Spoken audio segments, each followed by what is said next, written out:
इतना vast syllabus है, इतना सब कुछ पढ़ने के लिए है कि टू नो ये पहले आया था, ये बाद में आया था, इट्स समथिंग वेरी डिफिकल्ट। अब मेरा नॉलेज इस चीज़ से जज नहीं होने वाला है कि मैं कितनी अच्छी से चीज़ें रट पा रही हूँ, बट इस चीज़ से होना चाहिए एवेलुएट कि मुझे वो चीज़ पता है नहीं पता है, वो उसके इंपॉर्टेंस पता है नहीं पता है, बट इस चीज़ से तो आप जज ही नहीं कर रहे हैं ना। Hello everyone, welcome back to my channel, and in today's video I just want to share my experience of UGC NET exam, also the kind of question being asked and the pattern which we follow. So in today's video I just want to give my opinion on UGC NET exam.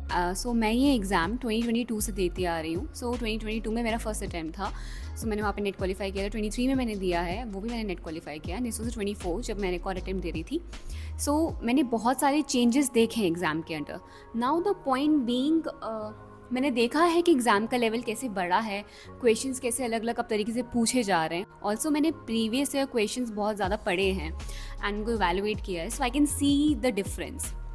Now coming to the point, the biggest problem which I feel जो अब हमने UGC net exam में देखी है. Okay, I am talking about the questions.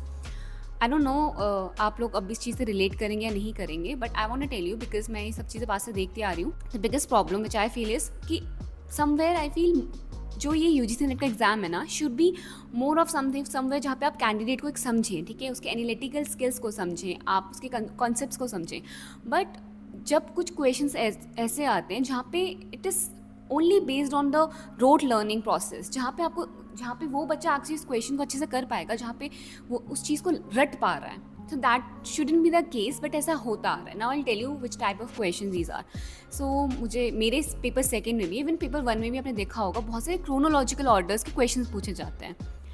Okay, एक question दो question I agree, but even मेरे paper second में which is journalism mass communication, उसमें भी बहुत सारे ऐसे क्वेश्चन हैं जो कि क्रोनोलॉजिकल ऑर्डर्स पे आते हैं, और वो इतने ज़्यादा हैं दैट यू विल फील कि मतलब मुझे डजंट मैटर कि मुझे वो बुक पता है, उस बुक का कंटेंट पता है, वो बुक क्यों लिखी गई थी, but I have to know कि वो बुक कब आई थी. फाइन, ठीक है, उसका डेट मुझे पता होना ओके. बट आप 5 ऐसी किताबें दे देंगे और आज की ये पहले आई थी, ये बाद में आई थी. अरे मतलब डजंट मेक सेंस. मैं क्यों पहले आई थी बाद में आई थी ये पता होना इंपॉर्टेंट है? I don't think it is important at all. बस हाँ, पता होना उनकी पहली बुक कौन सी थी, या तो वो बुक कितनी इंपॉर्टेंस है, यही तो मेरे काम आएगा. Even if you will come into teaching, आप पढ़ाने आ रहे हैं, तो उस बुक के बारे में पता होना, इस कॉन्सेप्ट के बारे में पता होना, उस कमीशन के बारे में पता होना, ये इंपॉर्टेंट है. ये नहीं इतना इंपॉर्टेंट है कि वो कब आई थी, या वो पहले थी वो बाद में थी. मतलब आई डोंट अंडरस्टैंड कि ऐसा क्वेश्चन क्यों बनाया जा रहा है. और पहले मैंने जब 22 में एग्ज़ाम दिया था तभी भी ऐसे क्वेश्चंस आते थे. I was very well prepared, but now I am actually irritated कि ऐसे क्वेश्चंस बहुत ज़्यादा फ्रीक्वेंटली पूछे जा रहे हैं. And the problem with this is कि ये आपको समवेयर ऐसा, मतलब I as an aspirant want to learn, मैं सीखना चाह रही हूँ, मैं पढ़ रही हूँ, but when it comes to जब मैं वो पढ़ रही हूँ और मुझे वो रटना पड़ रहा है, एंड आई नो कि ये क्वेश्चन पूछा जाएगा in the chronological order is something ABCDE, BCDE, BCDEF, मतलब मैं यही सोचती रह जा रही हूँ.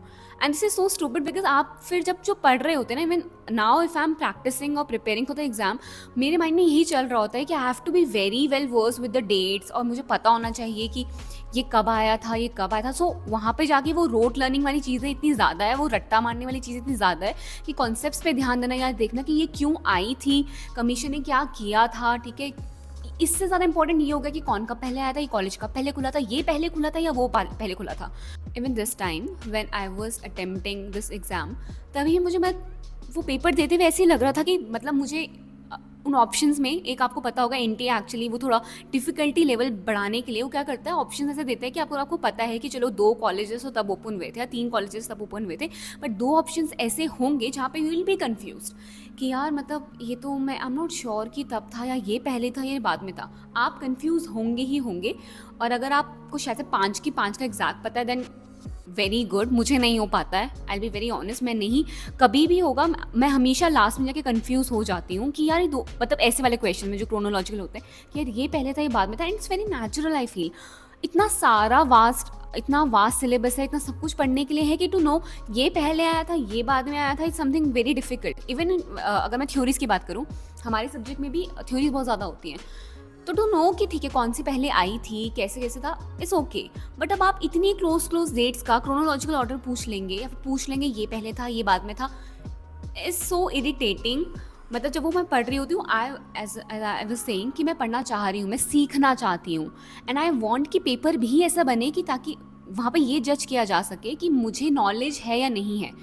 अब मेरा नॉलेज इस चीज़ से जज नहीं होने वाला है कि मैं कितनी अच्छे से चीज़ें रट पा रही हूँ, बट इस चीज़ से होना चाहिए एवेलुएट कि मुझे वो चीज़ पता है नहीं पता है, वो उसके इंपॉर्टेंस पता है नहीं पता है, बट इस चीज़ से तो आप जज ही नहीं कर रहे हैं ना। So that is something I am very disappointed with. And ये मैंने इस बार के पेपर में एक्सपीरियंस किया, इससे पहले भी मैंने नोटिस करा है, तो ये पैटर्न आता ही जा रहा है and never ending I believe. क्योंकि मुझे समवेयर लगता है कि एंटी को लगता है कि अगर बच्चे को ये रटा है, उसने उसको पता है कि ये पहले आता है बाद में आता है, इज समथिंग, मतलब ऐसे करके आप बच्चे को जज कर सकते हैं और ऐसे ही आपका एग्ज़ाम एक्चुअली पास होगा। Now the second point, in questions में ऐसा क्या होता है, इस टाइम जब अपना एक्चुअली पेपर देख रही थी, आई रियलाइज्ड इन्हीं क्रोनोलॉजिकल ऑर्डर्स में से मेरा एक क्वेश्चन सही हो गया, एक क्वेश्चन गलत हो गया। Now I will tell you, उनमें से मेरे को एग्जैक्टली ना मुझे सबका डेट और अच्छे से किसी का नहीं पता था।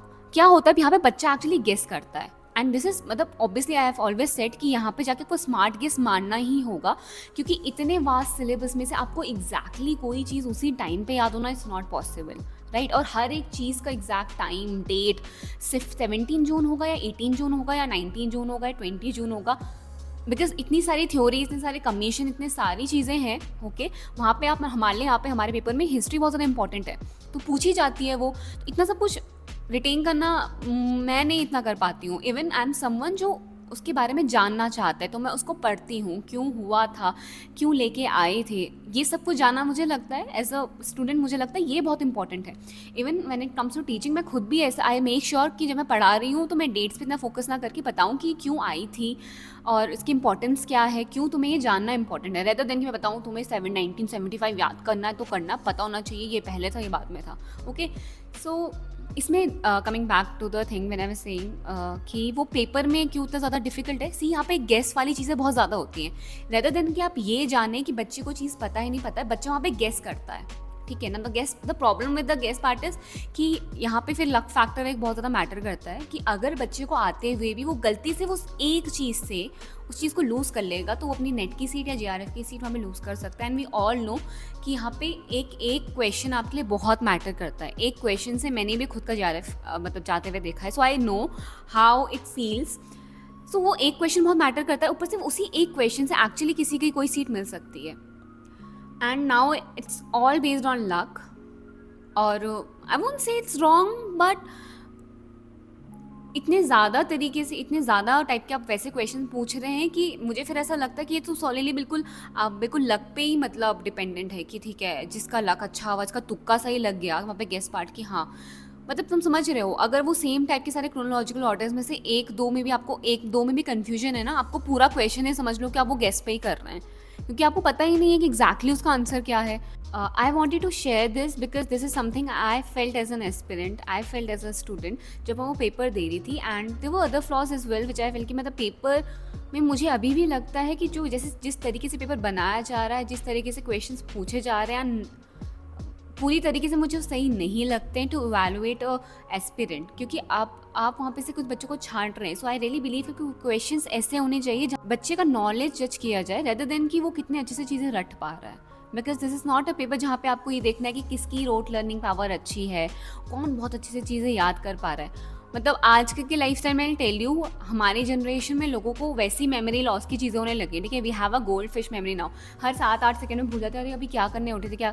तो ये चीज़ें मतलब याद करना इतना, पता नहीं क्यों इतना इंपॉर्टेंट है कि तुम्हें ये पता होना चाहिए कि कब हुआ था एग्जैक्टली, कब हुआ, इससे ज़्यादा इंपॉर्टेंट मुझे लगता है ये है कि वो क्यों हुआ था, उसके पीछे का रीज़न क्या था, ये चीज़ें ज़्यादा इंपॉर्टेंस रखती हैं। This is what I believe, okay, this is my opinion. अब यहाँ पे जाके अगर आपको कोई और ओपिनियन है, मतलब मुझे कोई प्रॉब्लम नहीं है, बट यहाँ पे जाके I just wanted to share कि हाउ आई फील पेपर कैसा होना चाहिए, ठीक है। And this is not something I am saying because of my convenience, की मतलब मुझे ऐसा लगता है क्योंकि ये मेरे लिए ईजी है।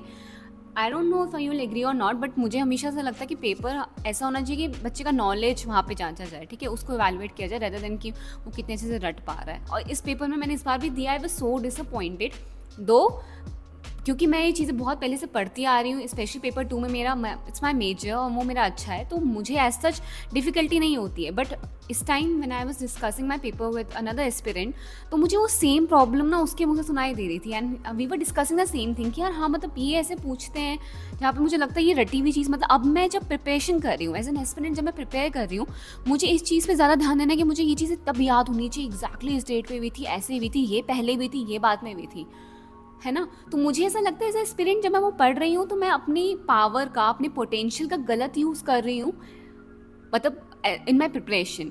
जो मुझे पढ़ना चाहिए उस पर ज़्यादा ना फोकस करके, मुझे पता है ये तो आप पूछेंगे ही नहीं, ये तो आप ऐसे क्वेश्चन पूछते ही नहीं जहाँ पे मेरा नॉलेज जज किया जाए या पता किया जाए कि अच्छा ये इसकी समझ कैसी है ना।